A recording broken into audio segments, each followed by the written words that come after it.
সবাইকে স্বাগত জানাচ্ছি বিদ্যাবাড়ি অনলাইন ক্লাসরুম থেকে। সাথে আছে আমি Mohammad Zahidul Islam Sajal, senior lecturer English department, Bidyabari. তো আজকে আমরা যে ক্লাসটি নিয়ে এসেছি, ক্লাসটি খুবই ইন্টারেস্টিং হতে যাচ্ছে। পাশাপাশি ভার্বের মধ্যে কোন কোন জিনিসগুলো বেশি গুরুত্বপূর্ণ, কোন কোন টপিকগুলো পরীক্ষায় আসতে পারে, কোন কোন টপিকগুলো আমার সব থেকে ভালো করে পড়তে হবে, সেই জিনিসগুলো আমরা আজকে দেখার চেষ্টা করব। আচ্ছা দেখেন, বইয়ের সূচিপত্রে আমাদের প্রথমেই লেখা আছে ভার্ব, তাই তো? কোথায় আছে ভার্ব? এই যে ভার্ব। দেখেন তো ভার্বে কয় স্টার? প্রথমে আমরা যখন ভার্বটা দেখব তখন আমরা ভার্বটায় কতটুকু গুরুত্ব দিতে হবে সেটা স্টার অনুযায়ী বুঝবো। দেখেন আপনারা নিশ্চয়ই দেখতে পাচ্ছেন, আর একটু বড় যদি করে দেই আমি, ভার্বে দেখেন এখানে 4 স্টার দেয়া আছে। তার মানে কি খুবই গুরুত্বপূর্ণ, তাই না? খুবই গুরুত্বপূর্ণ একটা টপিক।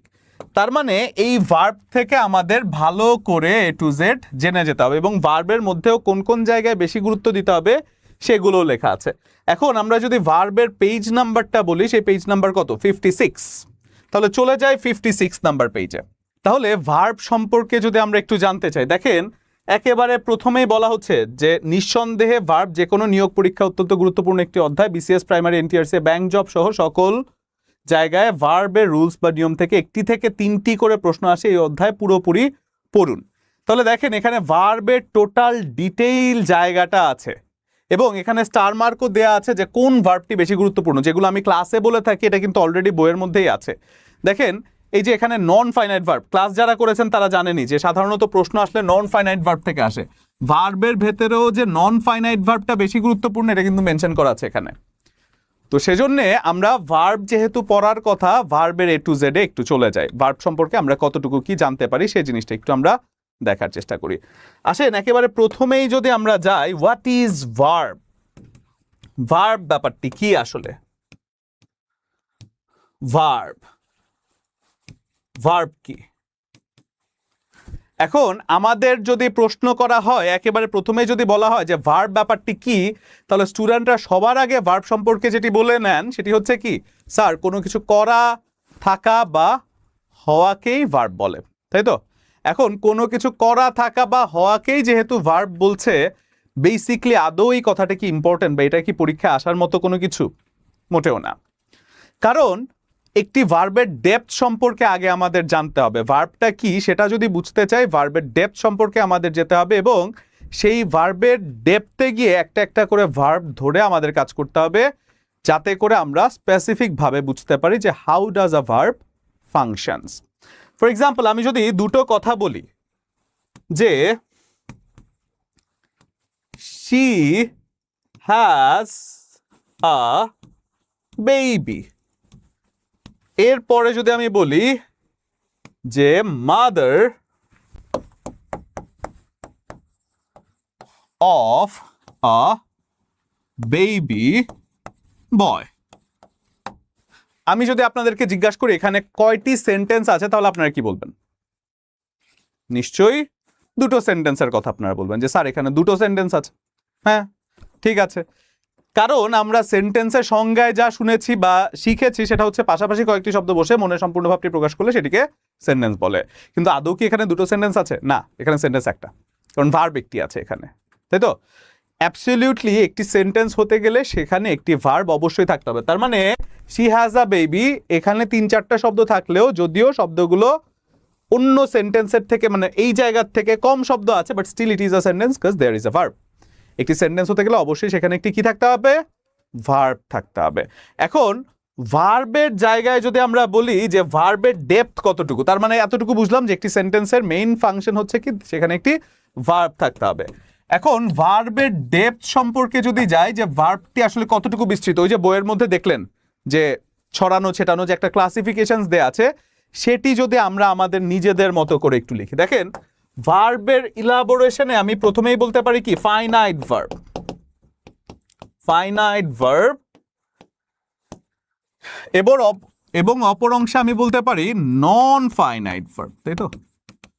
নন ফাইনাইট ভার্ব, যেখানে ফাইনাইট ভার্বকে আবার দুটো ভাগে ভাগ করা যায়। ফাইনাইট ভার্বকে আবার দুটো ভাগে ভাগ করা যায়, যেখানে প্রথমে আমি বলতে পারি কি, প্রিন্সিপাল ভার্ব। প্রিন্সিপাল ভার্ব এবং আরেকটি হচ্ছে কি অক্সিলারি ভার্ব। Auxiliary verb. আগে আমরা ব্যাপারটিকে সহজ করে বুঝি, তারপরে প্রশ্ন সলভ করব, ঠিক আছে? এরপরে আসেন প্রিন্সিপাল ভার্বকে আবার দুই ভাগে ভাগ করা যায়। একটি হচ্ছে কি ট্রানজিটিভ ভার্ব, ট্রানজিটিভ ভার্ব, অপরটি হচ্ছে ইনট্রানজিটিভ ভার্ব। Intransitive verb. এবং অক্সিলারি ভার্বকে আবার দুটো ভাগে ভাগ করা যায়। একটি হচ্ছে প্রাইমারি অক্সিলারি, প্রাইমারি অক্সিলারি, এবং অপরটি হচ্ছে কি মডাল অক্সিলারি।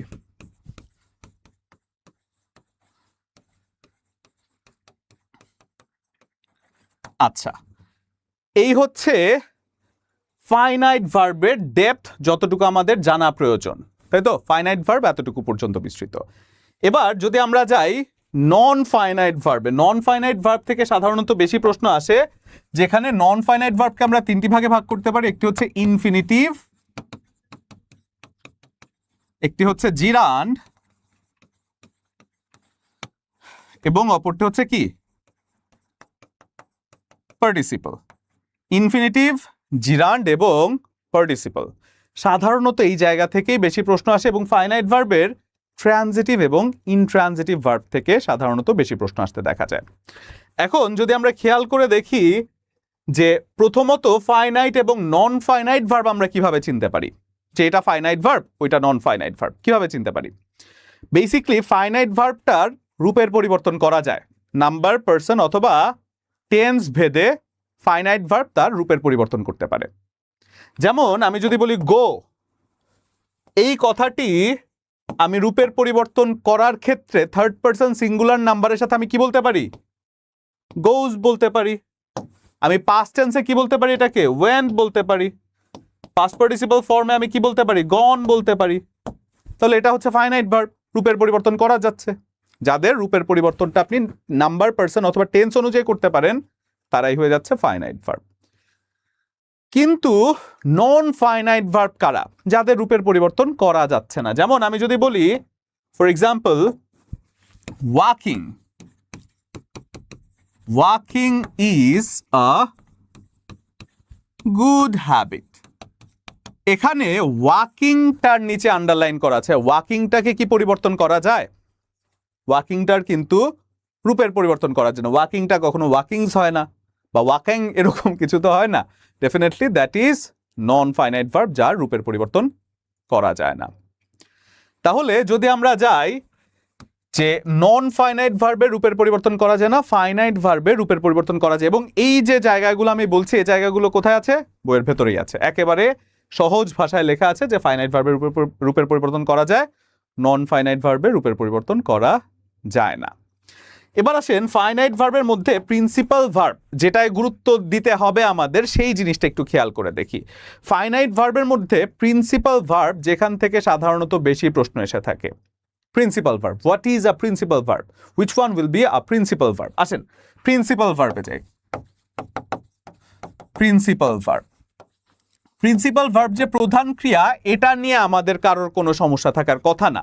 প্রিন্সিপাল ভার্বের দুটো ফাংশন বা দুটো রয়েছে, মানে কি বলে ক্লাসিফিকেশন রয়েছে। একটা হচ্ছে ট্রানজিটিভ, একটা হচ্ছে ইনট্রানজিটিভ ভার্ব। তাহলে এই জায়গা থেকে সাধারণত প্রশ্ন আসে। সর্বশেষ 47তম বিসিএস এ এই জায়গা থেকে কিন্তু প্রশ্ন এসেছিল ট্রানজিটিভ, ইনট্রানজিটিভ। আমরা একটু পরে প্রশ্ন যখন সলভ করব তখন কিন্তু দেখবো যে এই জায়গা থেকে প্রশ্ন কতগুলো এসেছে। অনেকগুলো প্রশ্ন আমরা ট্রানজিটিভ, ইনট্রানজিটিভ দিয়ে শিখবো। এবং এখানে একটা ট্রিক আছে, যেই ট্রিকটা আমি আপনাদেরকে দেখিয়ে দিতে চাই, যে ট্রানজিটিভ এবং ইনট্রানজিটিভ ভার্বকে আলাদা করে মনে রাখার কিছু টেকনিক রয়েছে আমাদের, যেখানে কনফিউশন হয়। এবং 47তম বিসিএস এ যে প্রশ্নটি এসেছিল সেটা কিন্তু কনফিউজিং জায়গা থেকে এসেছিল। অর্থাৎ প্রশ্ন করলে ওই যে পরীক্ষায় মানে পড়ানোর সময় যেমন ক পড়ায় আর প্রশ্নে দিয়ে দেয় কলকাতা, তেমনটাই করে, একটু কনফিউজিং জায়গাগুলো দেয়। কিন্তু আমরা যদি যাই ক্লাসের মধ্যে থেকে, যদি যেই জায়গা থেকে প্রশ্ন আসতে পারে সেটি যদি বুঝে নেই, তাহলে তার আমাদের কোনো কনফিউশন হওয়ার সুযোগই নাই, তাই তো? তাহলে এবার যদি আমরা খেয়াল করে দেখি, প্রিন্সিপাল ভার্বকে দুই ভাগে ভাগ করা যায়, যার মধ্যে প্রথমে আমি বলতে পারি ট্রানজিটিভ ভার্ব। Transitive verb. এখন ট্রানজিটিভ ভার্বের সহজ করে যদি মনে রাখতে চাই, ট্রানজিটিভ ভার্বের অবজেক্ট থাকবে। ট্রানজিটিভ ভার্ব এর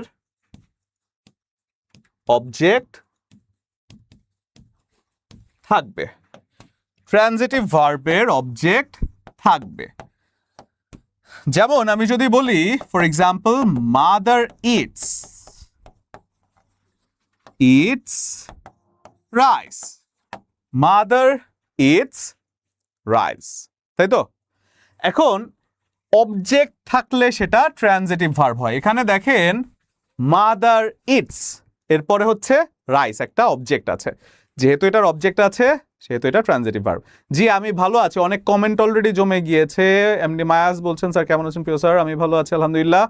আচ্ছা, প্রিন্সিপাল ভার্ব ছাড়া সেন্টেন্স হয় না, উইচ ইজ অ্যাবসলিউটলি রাইট। এটা বলেছেন হচ্ছে সায়েদা আমিনা খানম, আমাদের ইউটিউব থেকে আছেন। স্যার সরকারি স্যার চাকরির জন্য ইংলিশ গ্রামার এবং সাহিত্যের জন্য সহজভাবে বোঝার জন্য কোন বইটি ভালো হবে? এই বইটি ভালো হবে। এই বইতে কিন্তু একই সাথে সাহিত্য পার্টও রয়েছে এবং সাহিত্যের পার্টেও ঠিক এরকম করে গুরুত্বের বিবেচনায় কোনটা বেশি গুরুত্বপূর্ণ সেগুলো স্টার মার্ক করা আছে, ঠিক আছে? তো সেই জন্য সাহিত্যের জন্য এই বইটি ভালো হবে। তাহলে মাদার ইটস রাইস যেহেতু বলছি, তাহলে এই রাইসটা কি হয়ে যাচ্ছে? অবজেক্ট আছে, তার মানে এই রাইসটা হচ্ছে অবজেক্ট আছে যেহেতু ইটসটা হচ্ছে ট্রানজিটিভ ভার্ব। কিন্তু ইনট্রানজিটিভ যদি আমি বলি ইনট্রানজিটিভ, তাহলে সেটার কি অবজেক্ট থাকবে না? অবজেক্ট থাকবে না। ইনট্রানজিটিভ ভার্বের কোনো অবজেক্ট থাকবে না। যেমন আমি যদি বলি মাদার ইটস, তাই তো? এটার কোনো অবজেক্ট কিন্তু আমি দেখতে পাচ্ছি না। ইনট্রানজিটিভ ভার্বের কোনো অবজেক্ট নাই। এখন কথা হচ্ছে আমি যদি মাদার ইট স্লোলি কথাটি বলি, মাদার ইটস স্লোলি, এখন বলেন এই ইটস কথাটি কোন ভার্ব? এখন কথা হচ্ছে এই ভার্বটি হচ্ছে ট্রানজিটিভ ভার্ব নাকি ইনট্রানজিটিভ ভার্ব? আসেন খেয়াল করে দেখি। যদি আমরা বলি ইটস এর পরে স্লোলি কথাটা আছে, সাবলীল ভাবে যদি খুব সরল মনে চিন্তা করি যে অবজেক্ট আছে, তার মানে এটা হয়তো বা ট্রানজিটিভ ভার্ব হয়ে যাবে ইটস। কিন্তু আসলেই কি স্লোলি কথাটা অবজেক্ট? একটু চিন্তা করে দেখেন। আমরা অবজেক্ট সাধারণত অনেক সময় আমরা অবজেক্ট চিনতে পারি না দেখে, ইংরেজি গ্রামার একটার সাথে আরেকটা কানেক্টেড, অনেক সময় আমরা অবজেক্ট চিনতে পারি না দেখে আমরা এই ভার্বের ক্ষেত্রে কিন্তু ভুল করে ফেলি। দেখেন অবজেক্ট হলো সেন্টেন্সের ভার্বকে কি অথবা কাকে দ্বারা প্রশ্ন করলে উত্তরে যে জিনিসটা পাওয়া যায় সেটাই হচ্ছে অবজেক্ট। যে ভার্বকে কি বা কাকে দ্বারা প্রশ্ন করলে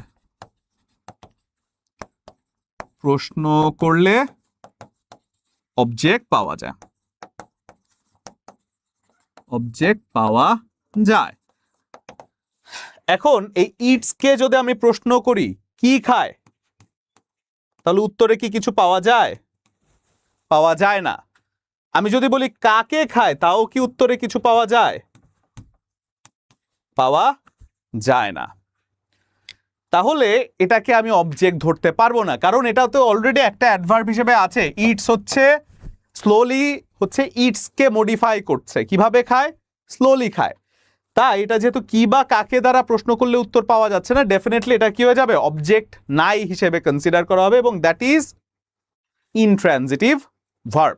তার মানে ট্রানজিটিভ ভার্বের অবজেক্ট থাকে এবং ইনট্রানজিটিভ ভার্বের কোনো অবজেক্ট থাকে না। এবং অবজেক্টটা যদি আলাদা করে চিনতে চাই, তাহলে কোনো একটি সেন্টেন্সের ভার্বকে কি অথবা কাকে দ্বারা প্রশ্ন করলে অবজেক্ট পাওয়া যায়।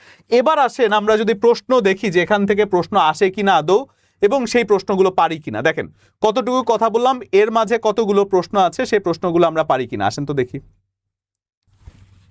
আসেন একেবারে প্রথম প্রশ্নটাই যদি যাই, দেখেন নিপোর্ট, হোম ইকোনমিস্ট, এছাড়াও বিপিএসসি সহকারী প্রোগ্রামার, 2022 পরিবেশ অধিদপ্তরের সহকারী পরিচালক, অনেক জায়গায় প্রশ্নটি এসেছে। তাহলে এবার দেখেন বলা হচ্ছে the door opened automatically, the verb in the sentence. Opened কথাটি কি ভার্ব হিসেবে কাজ করছে? ওপেন্ড, এটা কি ট্রানজিটিভ নাকি ইনট্রানজিটিভ? নাকি মডাল নাকি অন্য কিছু? বলেন তো দেখি, আপনারা উত্তর করেন তো।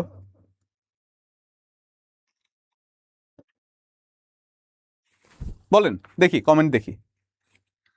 ওপেন্ড, এই ওপেন্ড কথাটা কি ট্রানজিটিভ নাকি ইনট্রানজিটিভ?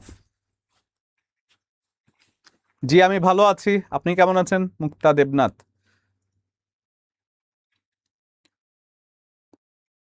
আচ্ছা স্যার, ক্লিয়ার দেখা যাচ্ছে না, এখনো ক্লিয়ার দেখা যাচ্ছে না? আচ্ছা ঠিক আছে, আমি আর একটু বড় করে দেই। দেখেন তো এবার দেখা যাচ্ছে? এবার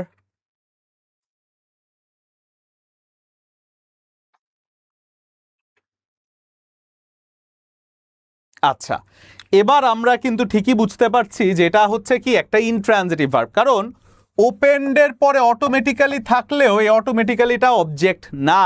কারণ আমি যদি কি দ্বারা প্রশ্ন করি তাহলে উত্তরে কিছু পাচ্ছি না, কাকে দ্বারা প্রশ্ন করি তাহলে উত্তরে কিছু পাচ্ছি না, তাহলে এটার পরে অটোমেটিক্যালি কথাটা অবজেক্ট না, ইট ইজ অ্যাডভার্ব। তাহলে এটা হয়ে যাচ্ছে কি ভার্ব? কোন ভার্ব? Intransitive verb. সিমিলারলি আরো কয়েকটা প্রশ্নে যদি আমরা চলে যাই, প্রিভিয়াস ইয়ারে এসেছে এমন যদি আরো কয়েকটা প্রশ্নে চলে যাই, সেক্ষেত্রে যদি আমরা বলি he runs in the morning every day, দেখেন he runs in the morning every day, তাহলে এটা কোন ভার্ব বলেন?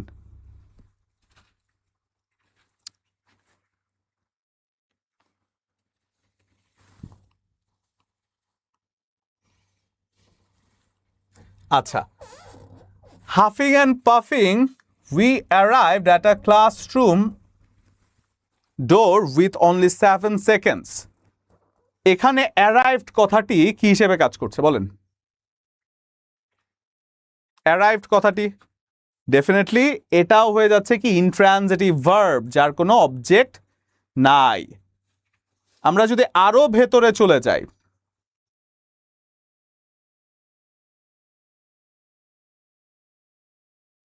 দেখেন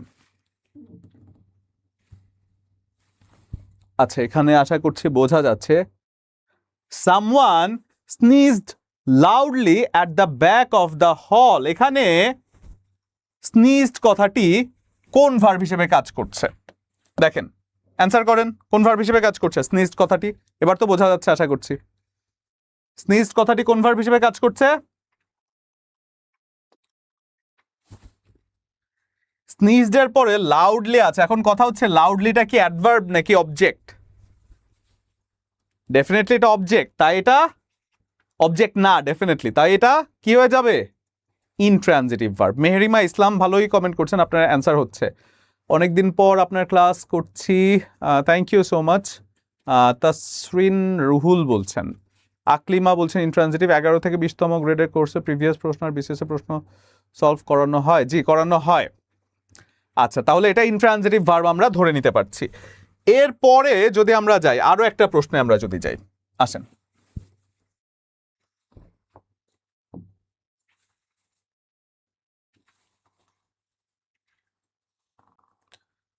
আচ্ছা এখানে ব্যাখ্যাগুলো কিন্তু দেয়া আছে,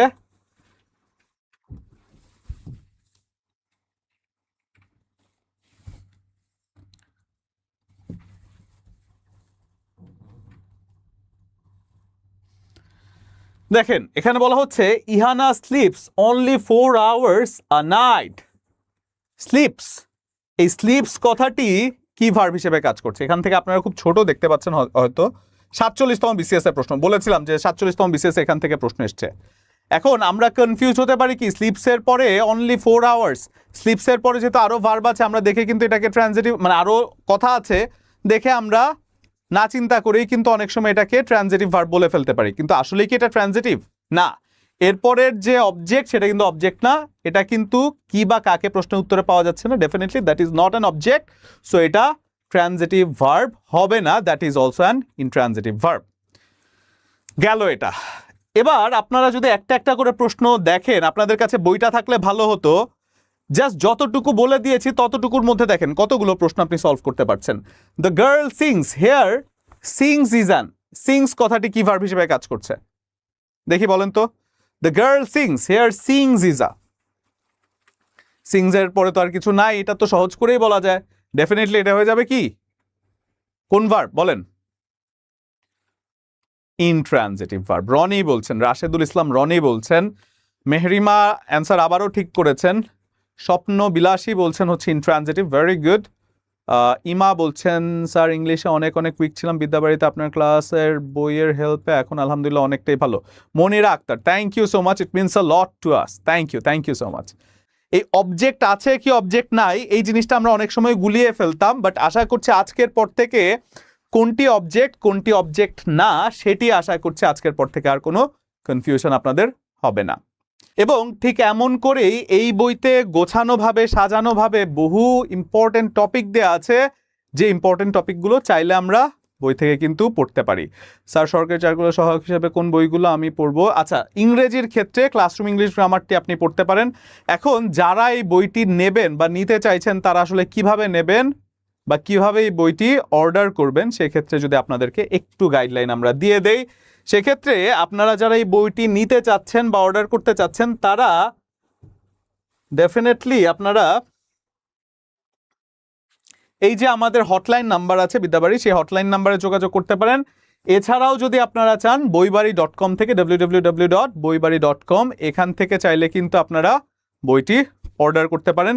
যে একটি বইয়ের মাঝে ইংরেজি সাহিত্য থেকে শুরু করে ইংরেজি গ্রামার পুরোটা অংশই কিন্তু দেয়া আছে, খুব সুন্দরভাবে সাজানো গোছানো হিসেবে কিন্তু বইটি যথেষ্ট ভালো বলে আমার কাছে মনে হয়েছে, এবং বাজারে অন্য যে কোনো বইয়ের থেকে কম্পিটিশনে কিন্তু এই বইটিকে আমি এগিয়ে রাখছি, কারণ হচ্ছে বইটি অনেকটাই গোছানো এবং অনেকটাই সম্পূরক হিসেবে কাজ করতে পারে। এখানে কিন্তু আলাদা আপনার লিটারেচারের জন্য আলাদা করে কোনো বই কিনতে হচ্ছে না, এটা পড়লে লিটারেচারও আপনার কাভার হয়ে যাচ্ছে। লিটারেচারের জন্য আলাদা একটা অংশ কিন্তু এই বইয়ের মধ্যে দেয়াই আছে। তো সেজন্য যারা এই বইটিকে কিনতে চান ডেফিনেটলি এখান থেকে বইবাড়ি থেকে কিনতে পারেন, অথবা এই যে নাম্বারটি আছে সেই নাম্বারে যোগাযোগ করে আপনার বইটি সংগ্রহ করতে পারেন।